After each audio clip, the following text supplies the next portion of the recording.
Won't you let the light shine through for you, for you, for you, for you, for you, for you,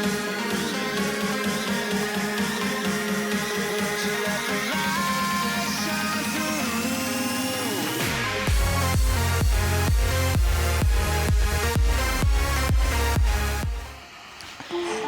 Hi guys, CombinedYoutuber here. Welcome to Season 2 of F1 2013 Career Mode. We are here in Australia. We start from pole position in the Ferrari with the first race of the Season 2 of our Career Mode. As you can see here, we have a 2-stop. The game has put us on a 2-stop strategy, which is kind of stupid really, because why would you go on a 2-stop on a 25% race? I mean, what the hell?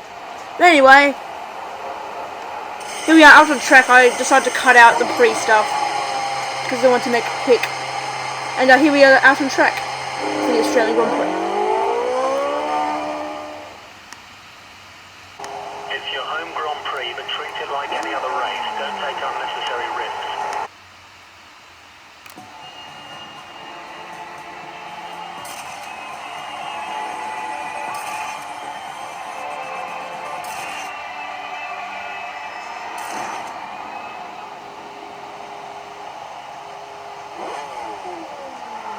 So here we are on the grid in Australia. We have the lights coming on here. We have 4 and 5 lights.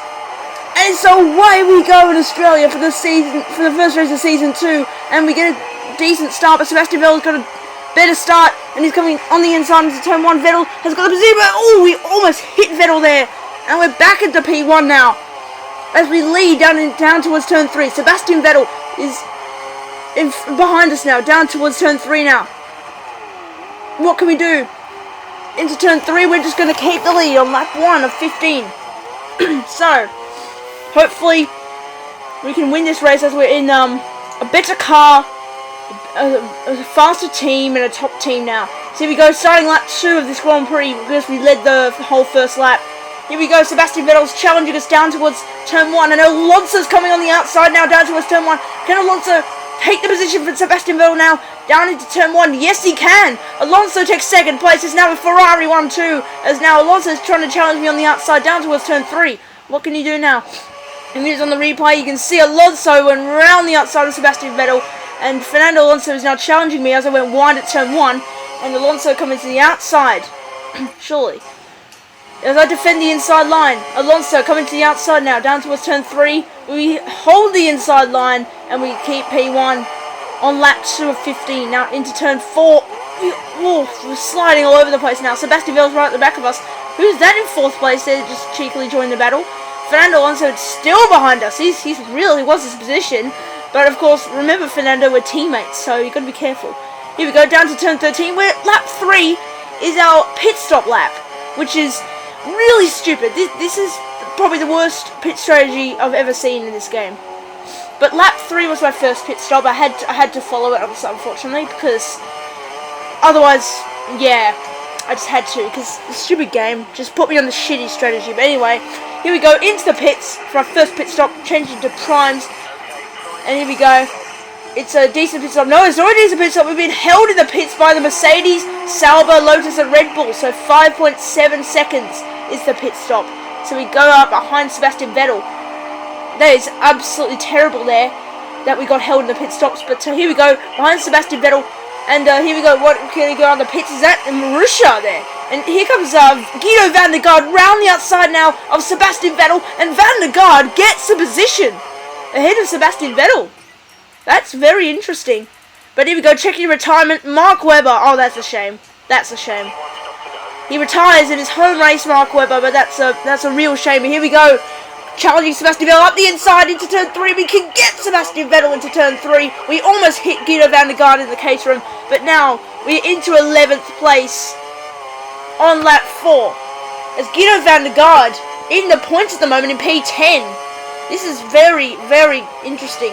But here we go, on the mushroom eggs on van der Garde. We've got the slipstream on him. We're going to go round the outside into turn 6 now. Here we go round the outside and we get the position into 10th on Guido van der Garde. And now challenging Max Chilson. Now coming into the fast fast turn 11 and 12 chicane. We're going to go have the slipstream on the Marussia of Max Chilton down towards turn 13. Here we go, up the inside of Max Chilton, and we get him into 9th place. That's a nice move from us.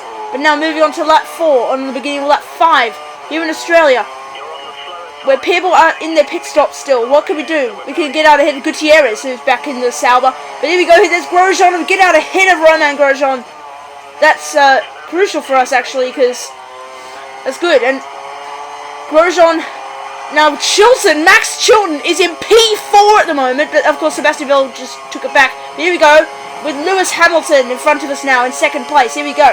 We've got the slipstream on Lewis Hamilton down towards turn 13. Can we get Lewis Hamilton now on the inside? We're looking up the inside. We almost touch wheels, but Lewis Hamilton's off now. Hamilton had no space whatsoever, and he's off the track. At turn 13, we take P2, but Hamilton had no room whatsoever. I did not push him off at all. I did not touch him. Trust me. Here we go. Into 2nd place, and we set the fastest lap. It's a pretty slow time, that is, though. 26.8, but it's the fastest lap of the race on lap 7 of 15 here in Australia. So we're 4 seconds ahead of Lewis Hamilton. No, 4 seconds behind Fernando Alonso, our teammate. So it's a Ferrari 1-2 still, and now lap 7. We were catching Alonso here, but unfortunately, as the game told me to pit on lap 3 and 7, we pitted on lap 7, which is this is a really stupid strategy. This is a really stupid strategy. That's all I can say. Here we go into the pits for our 2nd pit stop, changing to a new set of primes to go to the end of the race. It's a 3.1 second stop, unlike the time where we were held up, and Romain Grosjean will get out ahead of us. But Max Chilton, still on the points, Max Chilton. This is interesting. Max Chilton is in P6. This is really interesting. Marussia could get some points here. You never know. Could be that crazy. But anyway, lap 8, and we come out of the pits in P5. And here we go down towards turn 3. And now skipping on to lap 8, the end of lap 8 here in Australia. Now coming down the straight now.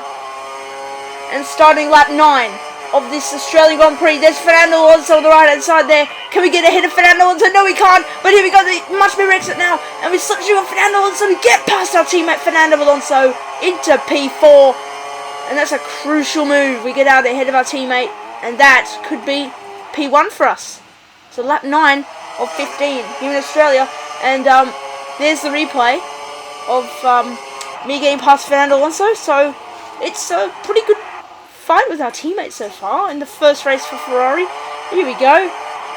Coming to turn 4, and now skipping on to lap 11. So 2 laps later, we're catching Romain Grosjean down towards the corner, and Romain Grosjean goes into the pits there. So Grosjean into the pits, and in fact the top 3 all pitted. So we were gifted the lead at this point in P1. So as we cross the line here, as you can see, 2 tenths in front, but P1. Stay in P1 now. We get into P1, lap 12, and check this out. We hit the bollard there, which was obviously bad, but that's a good slow motion replay. But here we go, on to lap 13, on to the penultimate lap, and we are sliding now. We've got our tyres started to go off at the end of the race, so we're sliding all over the place for the last 3 laps of the race. But here we go, onto lap 1, lol, turn 1 on the penultimate lap. 3.5 seconds is the gap to Fernando Alonso. We should win this race, but we're losing a lot of time to him due to the tyre wear. So now moving on to the penultimate lap, we've gone slightly wide. This could be a tense finish. Oh, look at the amount of sliding we've got there. This is really bad. This is really bad tyre wear. This is just going to be absolutely horrible now. Here we go, moving on to the final lap. The gap is 2 seconds to Fernando Alonso. We're coming into turn 1 onto the straight. And here we go, down to turn 13. We're sliding there. It's not over yet, though. We haven't won the race yet, because you never know, we can slide off. But here we go into the penultimate corner. Here we go. Oh, we got wide. We got wide. No. We've lost the position to Alonso and Hamilton, and that is absolutely horrible. That was embarrassing. I'm so sorry about that, guys, but we lost the win at the penultimate corner of the final lap. I'm so sorry about that, guys, but we finished in P3. I'm so disappointed right now, but I'll take P3. no problems, but I'm so sad that we got a home race win taken away from the tyre wear and the shit strategy. So, Fernando Alonso wins this Australian Grand Prix, Lewis Hamilton in second place. Then it's me in third, Sebastian Vettel in fourth, Romain Grosjean in fifth, Jenson Button finishes sixth, Sergio Perez in seventh. And we just skipped down, I don't know why. I don't know why we did that, but yep, we have Sergio Perez in 7th, Nico Hülkenberg in 8th, Nico Rosberg, then it's Pastor Maldonado in 10th. So that's actually a good point for Williams there. Daniel Ricciardo, only 4 seconds off a points finish in 11th place. Adrian Sutil finishes in P12 for Force India. We have Jean-Luc Vergne, Esteban Gutierrez for Sauber. He's back in the Sauber car. Kimi Raikkonen in 15th. I don't know what happened to him. Valtteri Bottas and Paul di Resta, Charles Pic, Jules Bianchi, Max Chilson, and the DNF's Guido van der Garde, that's unlucky, and Mark Webber. Because Guido van der Garde, of course, was 10th during the race, and so was Max Chilson, was in P6, and he's just 20th. The Drivers' Championship will obviously be the same as the race results, so we don't really need to read out the championship, to be honest, but Fernando Alonso, of course, is leading, because he won, Lewis Hamilton second, and then it's me in third, Sebastian Vettel, Romain Grosjean, Jenson Button, Sergio Perez, Nico Hülkenberg, Nico Rosberg, Pastor Maldonado, Daniel Ricciardo, and Adrian Sutil. So that's the top 12, because that's the top 12 of the Grand Prix. Now, the Constructors is obviously not the same, because Ferrari, of course, because they're first and third, are leading the Constructors by 20 points from Mercedes. Then it's McLaren in third, that's interesting. Then Red Bull fourth, Lotus fifth, Sauber in sixth, Williams seventh, Toro Rosso eighth, Force India 9th with no points, and Caterham in 10th, and Marussia in 11th. So hopefully you enjoyed this Australian Grand Prix. It was a rather boring race, but it doesn't matter. See you guys in the next video. Please like, comment, and subscribe, and goodbye.